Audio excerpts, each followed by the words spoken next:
Bienvenue sur ma chaîne Anfou Farah. Dans cette vidéo, je vais vous parler du regroupement familial, mais dans cette vidéo, je vais en particulier parler du regroupement familial pour une famille algérienne. Pour ceux qui veulent savoir les conditions du regroupement familial dans un autre cas, en général, j'ai déjà fait une vidéo sur le regroupement familial de façon générale. Je vais vous mettre le lien pour ceux qui s'intéressent au regroupement familial, mais dans cette vidéo, je vais m'intéresser plus particulièrement pour regroupement familial pour une famille algérienne. Toutes les informations se trouvent sur le site des services publics français dans un article vérifié le 1er mai 2023 par la direction de l'information légale et administrative. Donc, si vous êtes algérien et vous avez un titre de séjour, donc quelles sont les conditions à remplir pour le demandeur et celui qui demande le regroupement familial? Donc, l'étranger à l'origine de la demande doit avoir un certificat, ça veut dire le demandeur qui veut faire venir sa famille de l'Algérie vers la France. Donc l'étranger à l'origine de la demande un étranger de nationalité algérienne doit avoir un certificat de résidence d'une durée de validité de moins 1 an et être présent en France depuis au moins 1 an. S'il a un certificat de résidence d'1 an mention scientifique, sa famille peut le rejoindre sans passer par la procédure de regroupement familial. Et s'il est entré en France avec un visa. Donc dans cette vidéo, je ne vais pas parler de l'Algérien qui a un certificat de résidence d'une année scientifique. Je vais faire une autre vidéo. Mais ici, je vais vous parler d'un Algérien qui a un autre séjour. Il veut faire venir sa famille en France. Donc, il va avoir un séjour régulier. Donc, la procédure de regroupement familial concerne collectivement l'époux, bien l'épouse majeure, 18 ans au moins, d'un ou d'une Algérienne résidant en France, et les enfants mineurs moins de 18 ans. Donc, le regroupement, cet Algérien qui réside en France d'une façon régulière, il a un séjour régulier, il peut faire venir. L'homme algérien peut faire venir son épouse, mais qu'il doit avoir au moins 18 ans, et ses enfants mineurs moins de 18 ans. Donc les enfants peuvent être issus du couple à condition d'avoir une filiation légalement établie ou d'être adoptés en vertu d'une décision judiciaire, ou issus d'une précédente union du demandeur ou de son époux. Si l'autre parent est décédé ou déchu de ses droits parentaux, ou si l'autorité parentale est exercée en vertu d'une décision d'une juridiction étrangère. Donc, cet Algérien qui réside en France peut faire venir même les enfants, s'il a des enfants avec une autre femme, mais il faut que cette femme soit décédée, soit qu'il n'a pas les droits parentaux sur ses enfants pour que lui, il puisse les faire venir en France. Ou bien il a une autorisation juridique d'exercer l'autorité parentale sur ses enfants mineurs. Pour cela, il peut les faire venir en France. Donc, un enfant recueilli par kafala judiciaire en Algérie peut aussi bénéficier du regroupement familial en considération de l'intérêt supérieur de l'enfant. Donc, l'âge de l'époux, bien l'épouse et des enfants est étudié à la date du dépôt de la demande de regroupement. Une demande de regroupement familial partiel peut être exceptionnellement autorisée dans l'intérêt des enfants. C'est-à-dire, des fois, l'étranger veut seulement faire venir ses enfants en France, mais pas sa femme, ça veut dire pas toute la famille. Donc, dans ce cas, il doit expliquer quel est l'intérêt à faire venir seulement les enfants pour que le regroupement familial soit autorisé. Donc, c'est ça ce qu'on appelle le regroupement familial partiel. Mais aussi, il faut savoir que la procédure de regroupement familial ne s'applique pas aux ascendants. Ça veut dire les ascendants, la personne dont on est ici, ça veut dire comme les parents, grands-parents, arrière-grands-parents. Donc les parents, grands-parents ne peuvent pas solliciter la procédure de regroupement familial pour venir en France, mais il y a un autre statut de visiteur par lequel ils peuvent venir. Donc ils peuvent éventuellement venir vivre en France sous le statut de visiteur. Donc j'ai déjà fait une vidéo sur le statut de visiteur. Je vais vous mettre le lien dans la boîte de description si vous êtes intéressé par cette procédure. Donc s'ils sont à charge, ils disposent de ressources suffisantes. Donc l'étranger polygame, donc les polygames de résidents en France avec sa première épouse ne peut pas demander le regroupement familial pour faire venir sa deuxième épouse. Donc c'est les polygames, mais hors la France. Donc s'il a déjà une femme ici en France, il n'a pas le droit de faire un regroupement familial pour une deuxième épouse pour la faire venir. Donc la carte de séjour de l'étranger polygame peut être retirée dans le cas suivant. Il a fait venir plus d'une épouse en France, il a fait venir les enfants de l'épouse qui ne réside pas en France avec lui sans prouver qu'il est décédé ou qu'il n'a plus l'autorité parentale sur ses enfants. Donc les conditions de ressources étrangères doivent justifier de ressources stables et suffisantes. Donc ici on parle toujours de l'étranger et de nationalité algérienne. L'étranger doit justifier de ressources stables et suffisantes, égales ou supérieures au SMIC. Donc, il faut des ressources. Les ressources des demandeurs peuvent provenir de revenus issus d'un travail salarié ou non salarié, tirés de la gestion d'un patrimoine ou bien de pension de retraite, etc. Donc les ressources de l'époux sont également prises en compte pour autant qu'il dispose de revenus qui continueront à lui être versés lorsqu'il quittera son pays. Les prestations familiales sont exclues des ressources du couple comme les allocations familiales ou de logement, compléments familiales, les allocations de rentrée scolaire par exemple.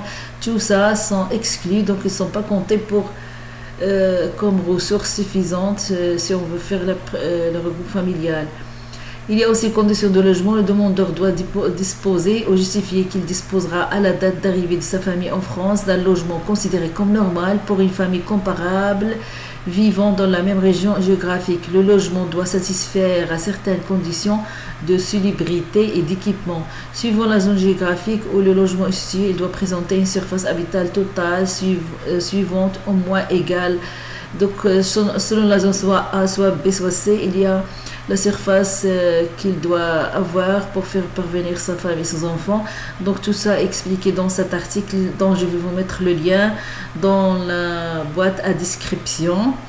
Donc quelles sont les conditions à remplir par la famille arrivante? Donc la famille doit résider à l'étranger, donc cette famille pour la faire venir doit résider à l'étranger.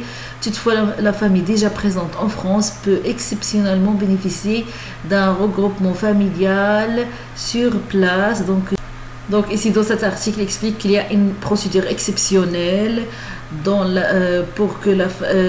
la famille qui est déjà présente en France peut bénéficier d'un regroupement familial sur place. Mais ici dans cette vidéo je vais vous parler des regroupements familiaux dans le cas où la famille réside à l'étranger.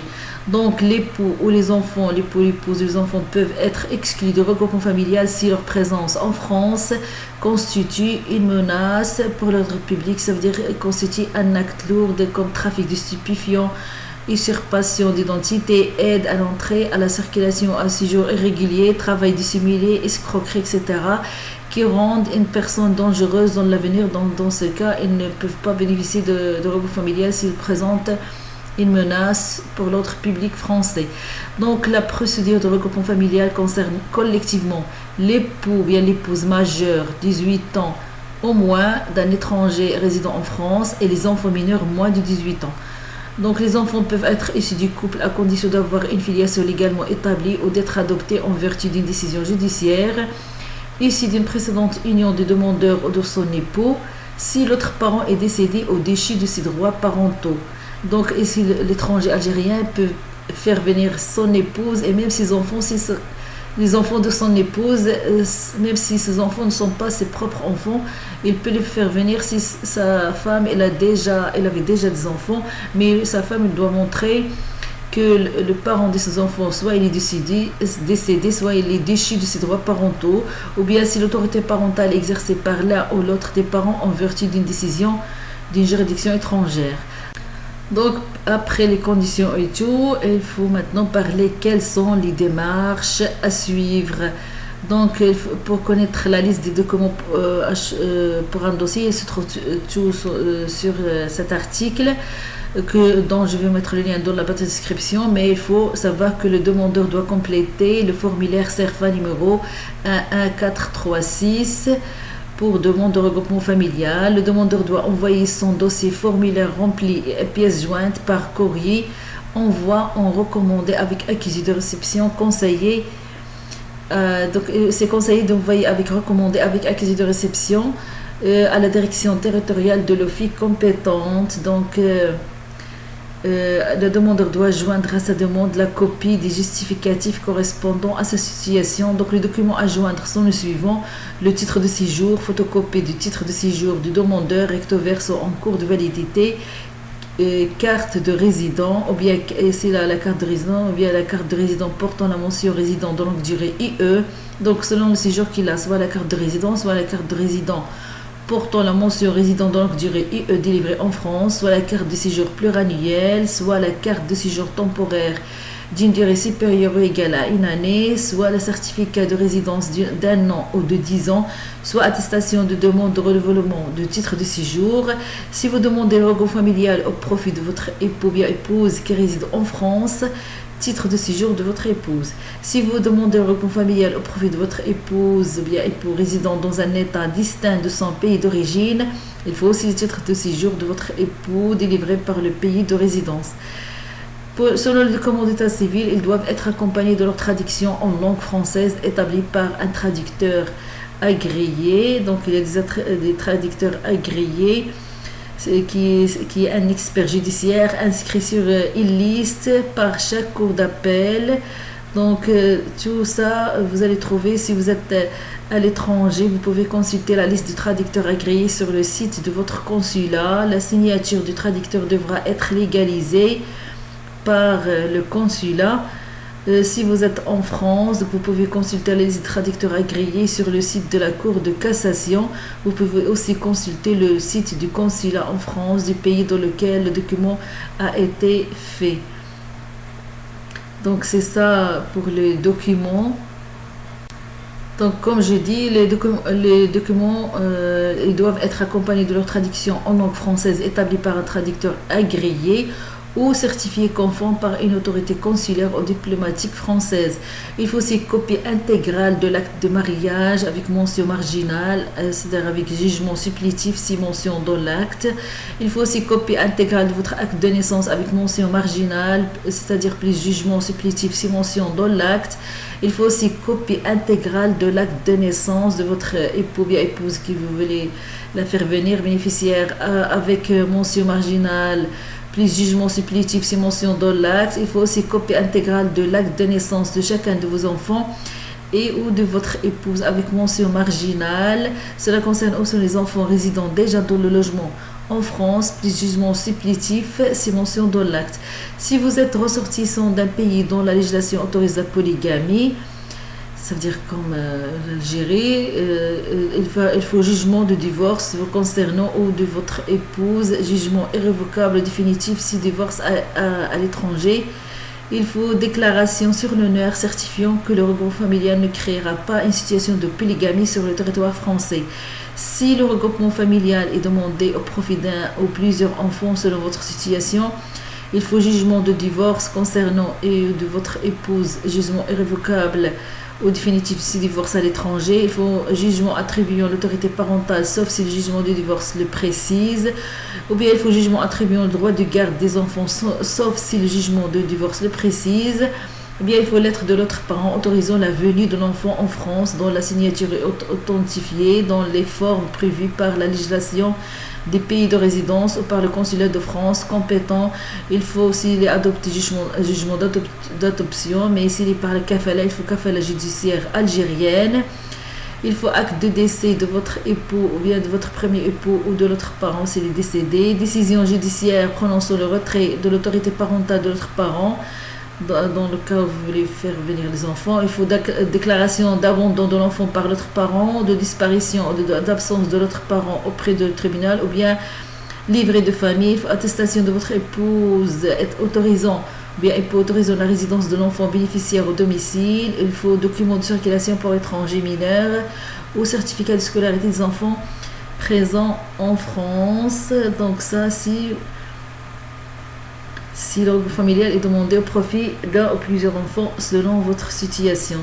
Donc lettre d'explication de regroupement familial. Donc si le regroupement familial n'est pas demandé pour l'ensemble de la famille, vous devez justifier votre demande au regard de l'intérêt du ou des enfants.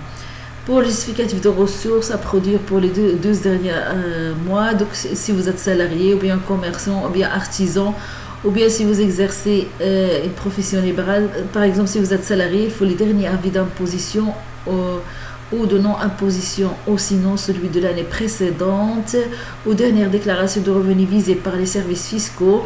Il faut aussi contrat de travail ou attestation de travail de l'employeur de moins de 3 mois, dûment signé et portant le cachet de l'entreprise.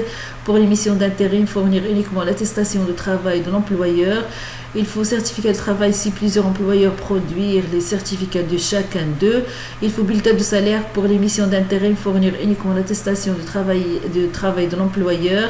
Si vous êtes salarié du BTP, justificatif de versement des congés payés par la caisse des congés payés du BTP, justificatif aussi de versement des indemnités journalières de la sécurité sociale lors d'un arrêt de maladie, congé maternité, congé parental ou d'un accident de travail. Mais si vous êtes commerçant, bien artisan, bien si vous exercez une profession libérale ou si vous êtes auto-entrepreneur, ou bien si vous êtes demandeur d'emploi, pour chacun il est de comment à fournir. Par exemple, si vous êtes demandeur d'emploi, il faut le dernier avis d'imposition ou de non-imposition, ou sinon celui de l'année précédente, ou dernière déclaration de revenus visée par les services fiscaux. Il faut aussi relever des situations récapitulant les droits et le versement d'indemnités par Pôle emploi. Donc si vous touchez l'allocation adulte handicapé ou l'allocation supplémentaire d'invalidité, pour le dossier, il faut le dernier avis d'imposition ou de non-imposition, ou sinon celui de l'année précédente, ou dernière déclaration de revenus visée par les services fiscaux. Il faut décision d'attribution de l'allocation, dernière attestation de paiement de l'organisme payeur. Donc aussi, autre situation, il y a beaucoup de situations. Selon vos situations, il y a un justificatif de ressources à fournir. Donc, je vais vous laisser le lien de cet article pour plus d'informations. Selon votre situation, je ne vais pas tout les citer ici parce que c'est beaucoup. Pour le justificatif de logement, soit vous êtes locataire, soit vous êtes sous-locataire, soit vous êtes propriétaire, soit vous êtes hébergé à titre gratuit, soit dans un autre cas, il y a un justificatif de logement à fournir. Donc, je vais vous laisser aussi le lien de cet article pour voir si vous êtes locataire, il y a certains documents à fournir, ou bien si vous êtes sous-locataire, il y a aussi certains documents à fournir. Par exemple, si vous êtes sous-locataire, il faut justificatif de domicile de moins de 3 mois, il faut engagement de sous-location, il faut justification que cette sous-location est autorisée par un bail pour vous et votre famille. Donc il y a beaucoup de conditions. Je vais vous laisser le lien de cet article, il faut le consulter, il y a vraiment tous les éléments à connaître. Après tout ça, quel est le délai de traitement d'un dossier? Donc, pour le délai de traitement d'un dossier, pour l'étude de la demande, l'Office, c'est-à-dire l'Office français d'intégration et d'immigration, confie dans un premier temps l'instruction du dossier au maire de la commune du domicile du demandeur ou au maire de la commune où l'étranger envisage de s'établir. Le maire vérifie si les conditions de ressources et de logement sont remplies. Des agents spécialement habilités peuvent visiter le logement pour vérifier qu'il répond aux conditions minimales de confort et d'habilité. Lorsque le demandeur ne dispose pas encore de logement au moment de la demande, la vérification effectuée au vu des informations fournies dans le formulaire CERFA numéro 11437. Il y a une attestation de mise à disposition d'un logement dans le cadre d'un regroupement familial à remplir et il se trouve dans cet article.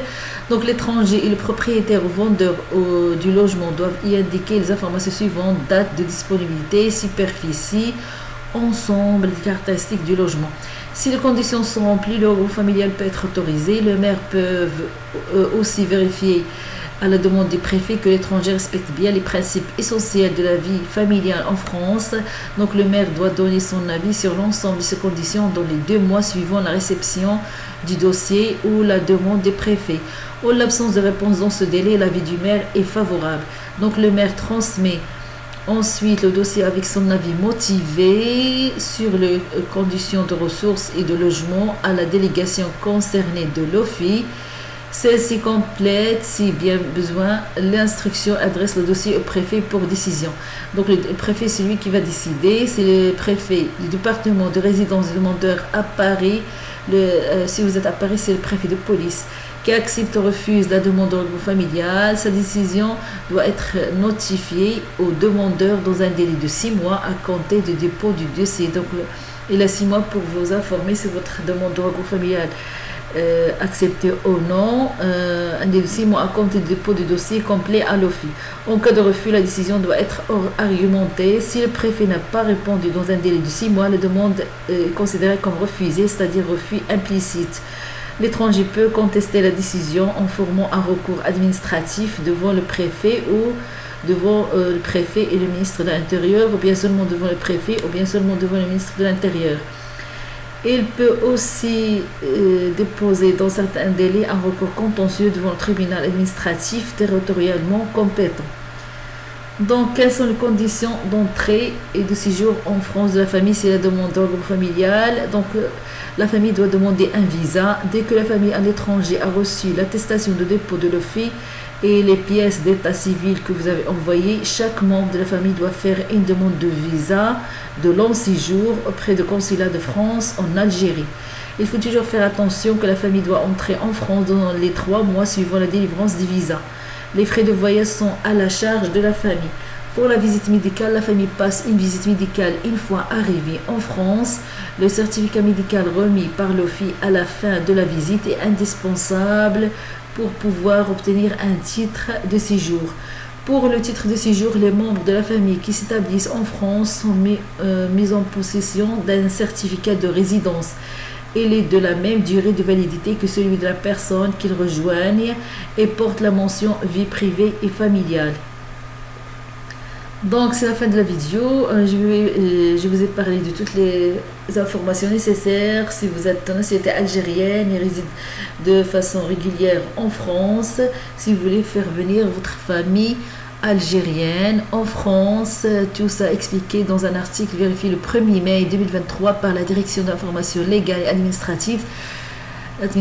Donc je vais vous mettre le lien dans la boîte de description pour la consulter et pour mieux comprendre la procédure d'ordre familial si vous êtes intéressé par cette procédure. Et merci, je vous dis merci. N'oubliez pas de liker la vidéo si vous aimez le contenu de cette vidéo, et à la prochaine vidéo, Inch'Allah, et merci et au revoir.